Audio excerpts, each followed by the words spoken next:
Chapter 7. So it's called Christmas and it's my favorite thing ever.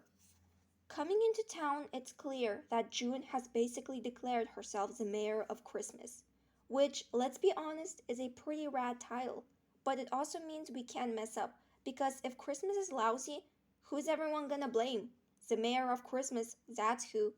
So Monsters ask a few questions, and I realize they are fair questions. Stocking? You mean it's a large sock, but you do not wear it? So you kill a perfectly good tree, then bring it indoors where it fades away to nothing? Okay, so they're confused by stockings and the trees, but we have an ace up our sleeve. A ground salami we can pull from our back pocket. Something guaranteed to get everyone wet your pants excited. I race up to join June in the treehouse. I stare at the monster crowd below and I exclaim, "Gifts! Presents!" "Gifts?" a monster asks. "Praisies?" another says. "Hold up," June says. "Do you guys not know what gifts are? Presents?" Apparently, the entire concept of gift giving is totally foreign to the monsters. It simply does not exist in their dimension. Just like they have stuff that doesn't exist in our dimension, that we think is weird. For example, "You've never dined on your mate's hair as a sign of companionship? How strange you humans are!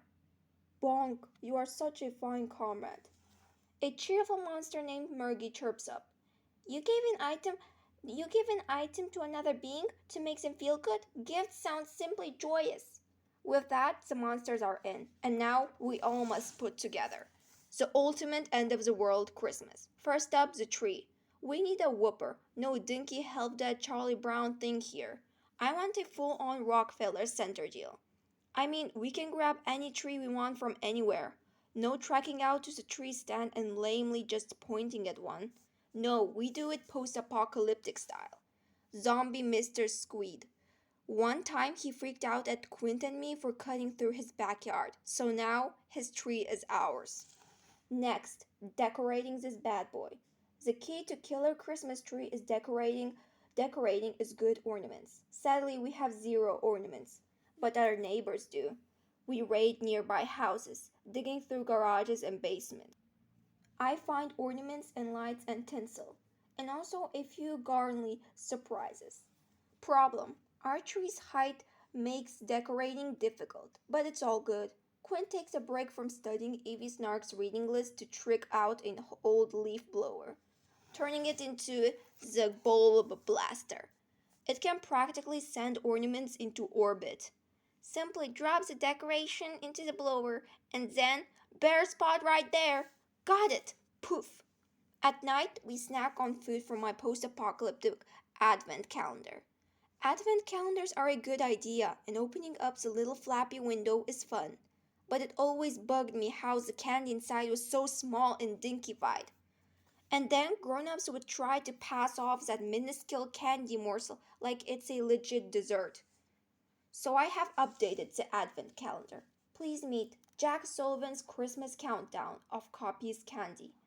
It's a waterfall of nerds. Hallelujah. Dude, you guys need some protein. And maybe most important, I know what to get June for Christmas. The gift idea came to me after I escaped that arm eating vending machine and the library squid beast. I'm slightly nervous about this gift because it's homemade, but I'm pretty sure June will like it. And I promise, it will not be lousy. Homemade gifts get a bad rap, which is fair because they're not always the best. I mean, a handmade knickknack is totally sweet and heartfelt.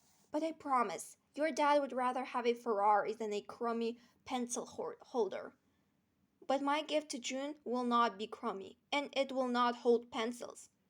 Quint and Dirk are helping me, and it's going to be ridiculous.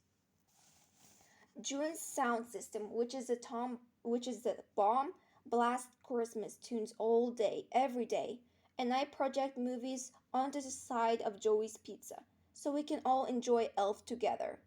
One afternoon, Dirk and June and I are playing Monopoly. June's singing along to the music, and Dirk's nodding and humming. I smile. I smile because despite the crazy weirdness of this monster world, we're putting together the greatest Christmas I've ever been a part of.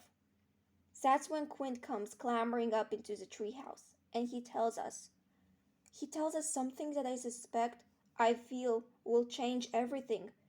A location, a place. It's like finding the map to Luke Skywalker, if Luke Skywalker was a creepy weirdo who stole kids' baseball bats. I know where the villainess resides, Quint announces proudly. I found her address in the phone book, and that means we may know the location of the Louisville slicer. Yes, I tried to do one of those off the floor ninja kick things. I fell.